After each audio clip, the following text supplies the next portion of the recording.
రాజులకు రాజు ప్రభులో ప్రభు అయిన యేసుక్రీస్తు నామమున మీకు శుభములు. ఈరోజు దేవుడు మనకు అనుగ్రహించినటువంటి వాగ్దానము ప్రవక్త అయిన యెషయా వ్రాసిన గ్రంథము 30వ అధ్యాయము 15వ వచనము.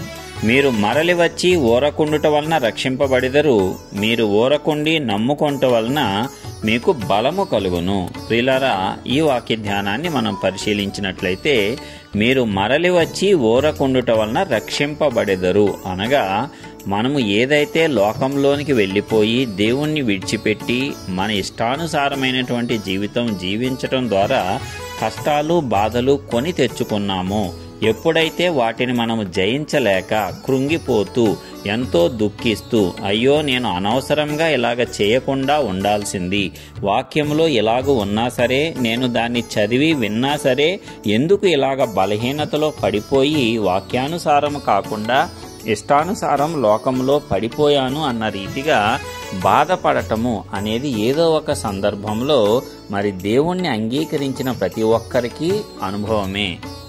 అయితే అలాంటి పరిస్థితుల్లో దేవుడు నీతో నాతో చెప్తున్నాడు కదా, ఏమిటంటే సరే నీవు చేసినదేమో చేశావు, నీవు కాని మార్గంలో నడిచి పడిపోయావు, అయితే మరలా ఏమి చేయమంటున్నాడు? మరలి వచ్చి ఊరకుండుట వలన నీవు రక్షింపబడతావు. అంటే ఇక దాని గురించి ఆలోచించకు. ఇక నీవు ఏమి చేశావో, ఏ పాపం చేశావో, ఏ దోషము చేశావో, ఏమి కాని పనులు చేశావో వాటిని గురించి ఇక ఆలోచించవద్దు, ఇక దుఃఖించవద్దు, మరలా వాటిని తలంచవద్దు. నీవు తిరిగి నా యొద్దకు మరలుకొని ఊరకనే ఉండు, అంతే తప్ప నిన్ను నీవు శపించుకోవటం గాని ఇతరులను శపించటం గాని, ఎందుకు నా యొక్క సమయం బాగోలేదు, నా కాలం బాగోలేదు అని నిన్ను నీవు నిందించుకోవటం గాని చేయకు. నీవు ఊరక ఉండు, తప్పనిసరిగా నేను నిన్ను బాగు చేస్తాను అని దేవుడు ఈ వాగ్దానం ద్వారా మనలను బలపరుస్తున్నాడు. మనము చేయవలసింది ఏమిటంటే మరలి వచ్చి ఊరకుండాలంట. ఆయన యొద్ద మనము తిరిగి వచ్చి అదే విధంగా మనము గతించిన దానిని గురించి ఆలోచించకుండా ఊరక ఉన్నట్లయితే దేవుడు బలపరిచి ఆయన ఎలాగూ అయితే మనం చేసినటువంటి దోషములను తిరిగి జ్ఞాపకము చేసుకోడో అదే విధముగా మనము కూడా ఇక వాటిని తలంచకుండా చేసి మనలను మంచి మార్గంలో నీతిగా పరిశుద్ధంగా నడిపిస్తాడు. మనలను విజయవంతంగా మన యొక్క ఈ లోక యాత్రను జయించటానికి శక్తిని దేవుడు అనుగ్రహిస్తాడు. అదే విధముగా మనము ఊరకుండి నమ్ముకొనుట వలన బలం అనేది పొందుతామంట. మరి ఊరకుండి ఎవరిని నమ్ముకోవాలి? మనుష్యులను కాదు, పరిస్థితులను కాదు, మనకున్న ఆస్తిపాస్తులను కాదు, కానీ మనలను సృష్టించినటువంటి సృష్టికర్త అయిన దేవుణ్ణి నమ్ముకోవాలి.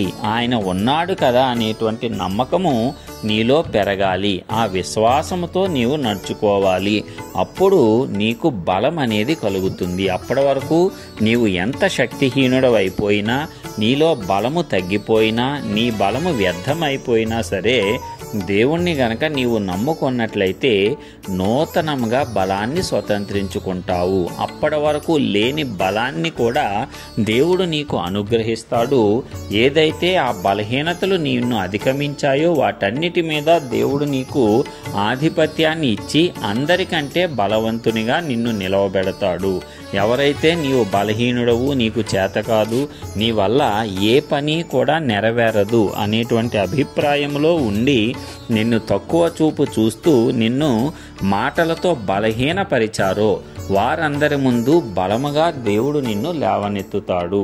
అయితే నీవు చేయవలసింది ఏమిటంటే ఊరకుండి దేవుణ్ణి నమ్ముకోవాలి. నా దేవుడు సమస్తము చేయగలడు, ఎందుకంటే ఆయన సర్వశక్తిమంతుడు, బలవంతుడైన దేవుడు, నిత్యుడగు తండ్రి అని నీవు గనక జ్ఞాపకము చేసుకొని నీ హృదయంలో నీవు దేవుణ్ణి స్తుతించుకొని మౌనముగా ఉన్నట్లయితే తప్పనిసరిగా దేవుడు నిన్ను బలపరుస్తాడు, నిన్ను హెచ్చిస్తాడు.